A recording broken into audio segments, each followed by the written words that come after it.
काराकाट से चुनाव लड़ेगा। मेरे ट्वीट के पहले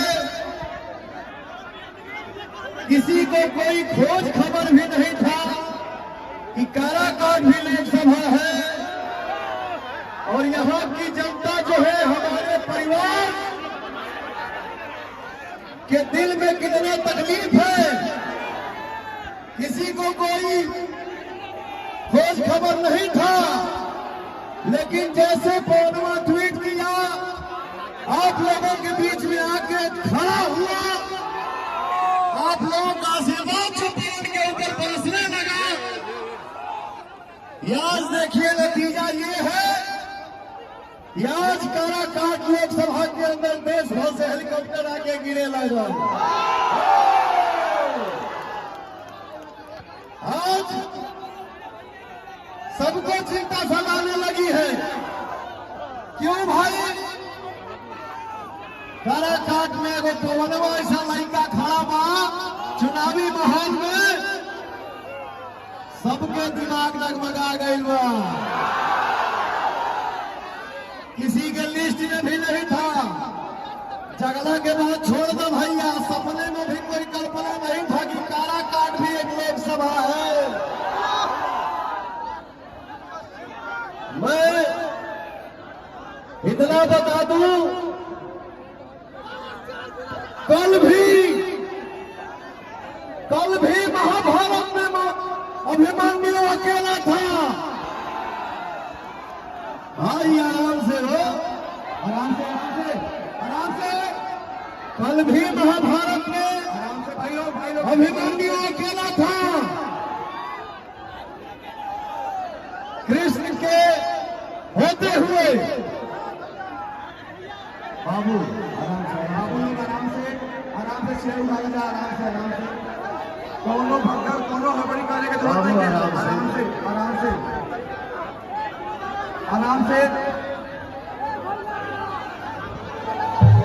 जे माता भाई लोग कुर्सी बैठावे, कुर्सी बैठाइए, कुर्सी पर माता भाई लोग कुर्सी बैठाइए, वहां पे कुर्सी दीजिए उन लोगों को। हाँ, कुर्सी दीजिए उन लोगों को। आराम से मेरे नौजवान भाइयों, प्लीज आप लोग इस चीज को समझिए, धक्का मुक्की ना कीजिए प्लीज। आराम से पवन भाई की बात सुनिए।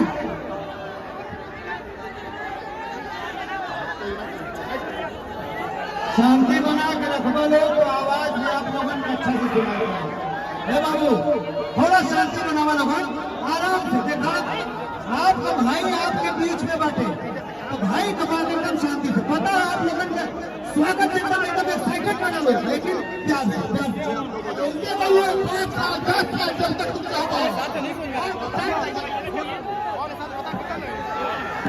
समय ज्यादा नहीं क्या उम्मीद का हम जब बैठल में खड़ा हो जाए।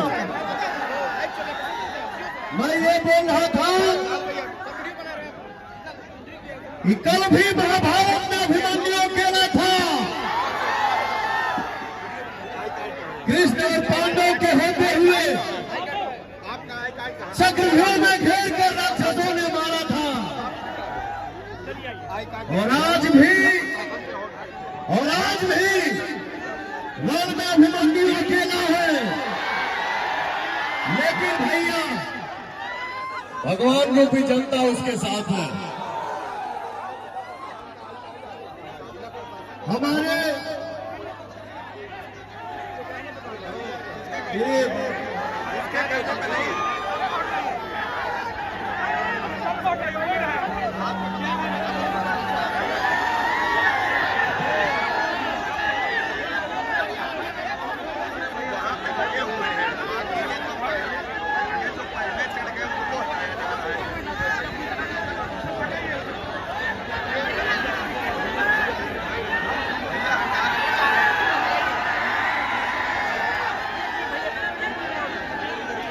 मैं इतना बता दूं,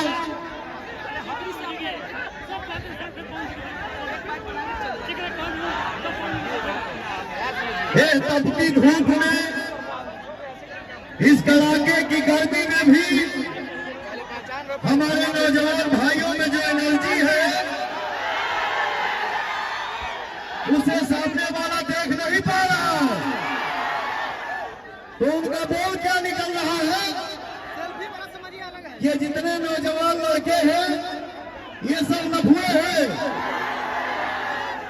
सब पवन के पीछे सिर्फ सेल्फी के लिए पागल है और ये वोट नहीं है, ये उनका कहना है। मैं ये बता दूं, दिखावटी 10 मिनट में दिख जाता है, बनावटी लगाओ, बनावटी प्यार 10 मिनट में दिख जाता है।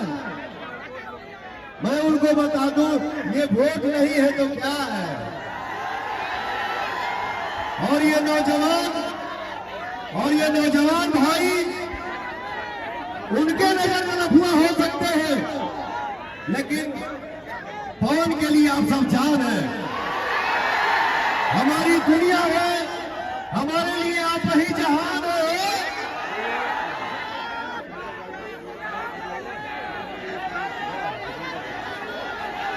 अरे भाई हमारी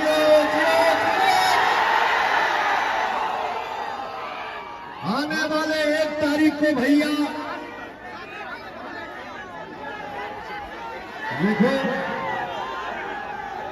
देखो मेरा भाई एक सीने पे पौर्णिमा को ही छपवा लिया है। रवियो आने वाले 1 तारीख को जो आपको लफुआ बोला है, आने वाला 1 तारीख के आप अपना पावर दिखा रहे हैं। यानी चारों तरफ से हाथ उठा के बताओ तो भैया, मैं इतना जानता हूं, मुझे पूर्ण भरोसा है कि जिस लड़के के ऊपर बड़े बुजुर्ग का आशीर्वाद हो, माता पिता का आशीर्वाद हो और हमारे नौजवान भाइयों का साथ हो, उस इंसान को दुनिया की कोई शक्ति पराजित नहीं कर सकती है। जय पवन! जय पवन! जय पवन! जय पवन! जय पवन! जय पवन! जय पवन! जय पवन! एक बार पवनवा के चुनाव चिन्ह पता मानो हो। 1 तारीख के कैंची छाप पर अपन प्यार के आशीर्वाद के बरसात आजा भैया। एक बात हमेशा दिल में बैठा दिया जा, दिल में स्थान लेके भाई का बात गांठ बांध लीजिएगा। हमार बात के सुनना, भाई बहिन माई गेहूं के तलो आई जाई, लेकिन लास्ट में तो हर लइकवे कामे आई। तो भैया हो,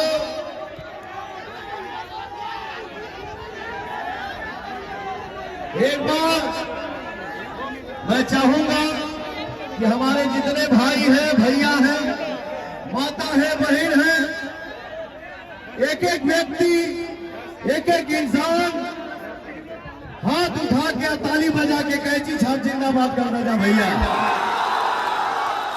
कैंची छाप जिंदाबाद। बस खाली यहाँ पर आशीर्वाद ना जा। मैं आप सबके खुशी के लिए यहाँ आया हूँ। एक साधारण से परिवार के लड़के को आपने गायक बना दिया, एक साधारण से परिवार के लड़के को आपने नायक बना दिया। आज दुनिया के किसी भी कोने में पवन खड़ा होकर शूटिंग करता है, वो चाहे अमेरिका हो, लंदन हो, कोई न कोई भाई आता है, बोलता है सर एक सेल्फी प्लीज। तो सांसद बन के पवन को पैसा नहीं कमाना है, वो आपने मुझे दे दिया है। एक सांसद बन के पवन को नाम नहीं कमाना है, वो आपने मुझे दे दिया है। मैं ये वादा करता हूं, आपके सामने वचन देता हूं, एक मां ने अपने बेटे को भेजा है आदेश दे के आप सबके बीच में। आप सबके उम्मीद पे खड़ा उतरूंगा और कड़ा काट की